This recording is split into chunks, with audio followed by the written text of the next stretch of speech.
Hello everybody and welcome back to a brand new video.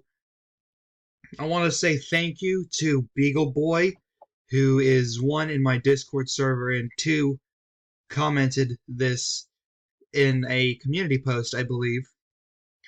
And I thought it was a good idea, so I'm stealing it from you. Sorry, buddy. Hopefully you don't hold it against me, though you're too kind of a soul to do that. Um, no, but he said that the United States should have a line of succession for the speaker.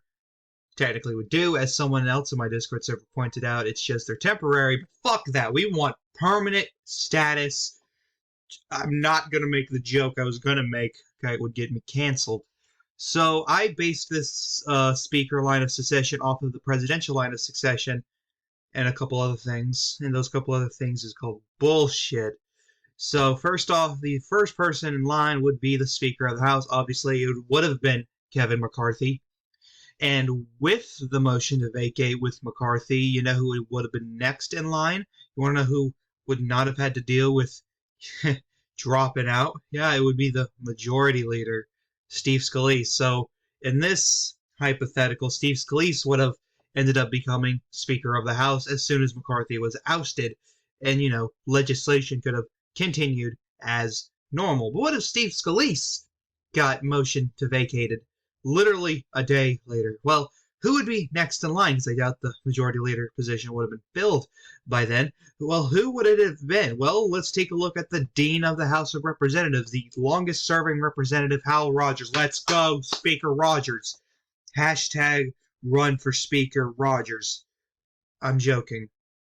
I doubt he'd even want the position, but in this secession line, he'd be the third in line to become Speaker of the House of Representatives. And this position right here is the only time where the minority party could, get a line, could become Speaker, is if the Speaker and the majority leader kick the bucket somehow or are ousted together. I don't know. Because, like the Speaker pro tempore or the President pro tempore of the Senate, it doesn't have to be, of the majority party. Actually, the President pro tempore is of the majority party.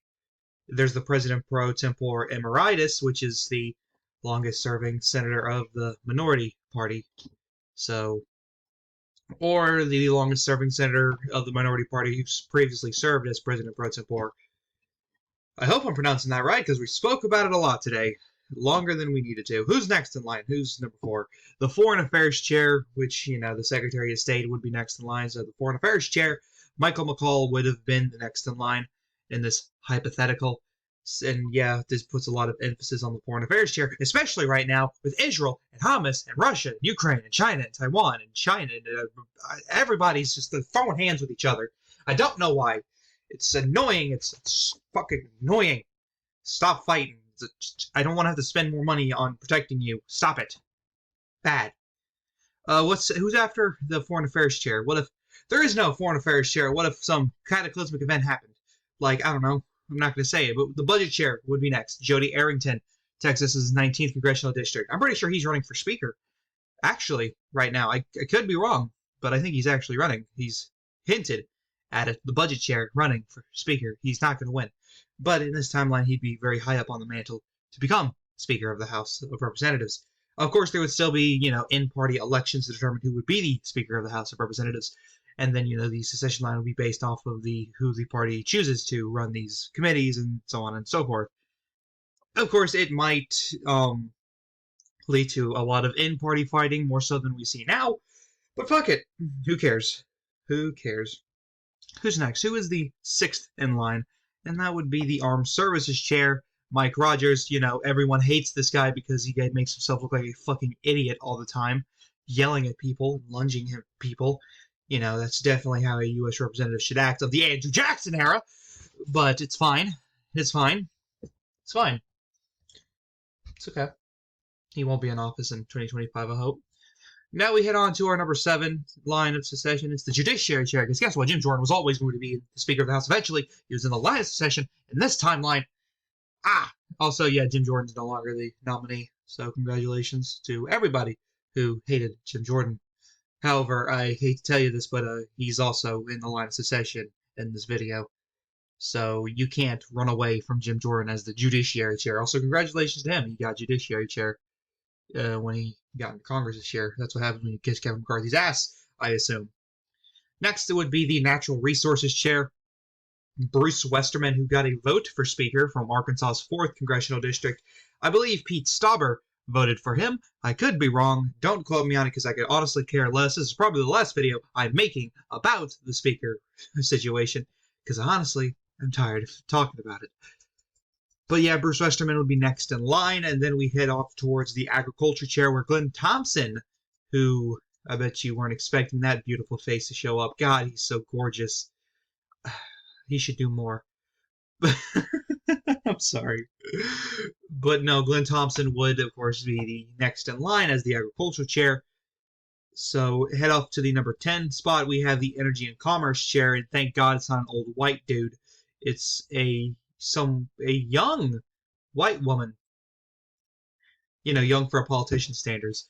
Anyway, the Energy and Commerce Chair, that being Kathy Rogers of Washington's 5th Congressional District, she would be the next in line. And then we head off to the Educational Workforce Chair, that being Virginia Fox. I've met her. Sweet old lady. Sweet old lady. She would be the next in line. I guarantee you, if she were to see this video, she'd be like, man, I don't want the speakership role. Probably either because she's either too old or just because she doesn't want the stress, which I don't blame her. Another North Carolinian's on this list, and I can guarantee you he's not going to want the speakership either. Next up, we head to the Transportation Infrastructure Chair. This is the second video I've been working on recently that has had Sam Graves show up, and I don't know why. Spoiler on a future video that will come out in like 5 or 6 months. I don't know. It's a long video. But yeah, Sam Graves of Missouri's 6th Congressional District would be the next in line as the Transportation Infrastructure Chair. As we head on to the Veterans Affairs Chair, Mike Boss, another guy who decides he wants to lunge at people and is just an embarrassment to the modern day of the House of Representatives.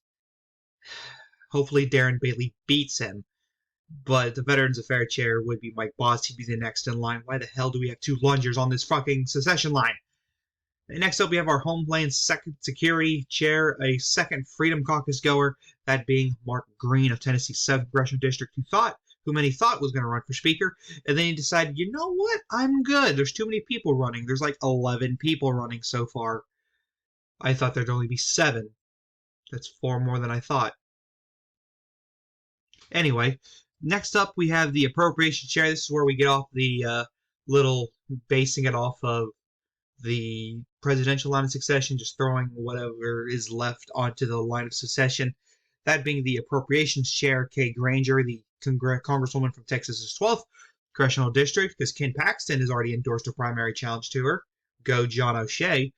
That'll teach you to not be a team player, I guess. No, but Kay Granger, I like Kay Granger, even though I was upset with how she handled everything. But Kay Granger would be the next up on line for the post to become Speaker. Next is the Ethics Chair, that being Michael Guest, someone I like and was very scared he was going to get primaried out. Thankfully, he didn't. But Guest is representing Mississippi's 3rd, and he would be he is the current Ethics Chair, thus being after Kay Granger. Next, the Financial Services Chair. This is my congressman. He's doing a great job doing absolutely nothing as Speaker pro tempore. That is exactly what you need to be doing. Good job, and I'm being serious. I'm not being sarcastic. Stop thinking that. But the Financial Services Chair would be next. Patrick McHenry, North Carolina's 10th Congressional District. My congressman is next in line. And I guarantee you he'd be praying to God it never got to this point. Next, the Administration Chair, Brian Steele, Wisconsin's 1st Congressional District. He would be next in line. You know, the guy who succeeded Paul Ryan, I believe. He reminds me of Paul Ryan so much. I don't know why. He's probably going to be Speaker, isn't he? If he doesn't become governor, that is.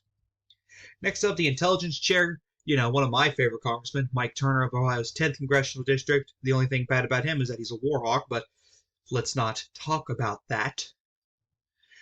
Next, we have the Oversight and Reform Chair, that being James Comer, another congressman I like. Out of Kentucky's 1st Congressional District, he would be next. Then we have our Rules Chair of being Tom Cole. You know, someone who Ro Khanna, a Democrat, said, hey, Democrats might back this guy. And then, you know, you have to remember Tom Cole voted against certifying the 2020 election. Huh. Anyway, another Oklahoman of the Science, Space, and Tech chair would be the next in line, Frank Lucas of Oklahoma's 3rd Congressional District. Frank Lucas was someone mentioned as another bipartisan option. I don't know why Oklahoma is the shining star of bipartisanism. This whole talks kind of gives you a headache, don't it? Next up, the Small Business Chair, Roger Williams, someone else who was considered to be running for Speaker. He decided to back out, it seems. But he would be the next in line of Texas' 25th Congressional District Speakership succession line. And then finally, the 24th spot on this whole list would be the Ways and Means Chair, that being Jason Smith, a congressman a lot of people like.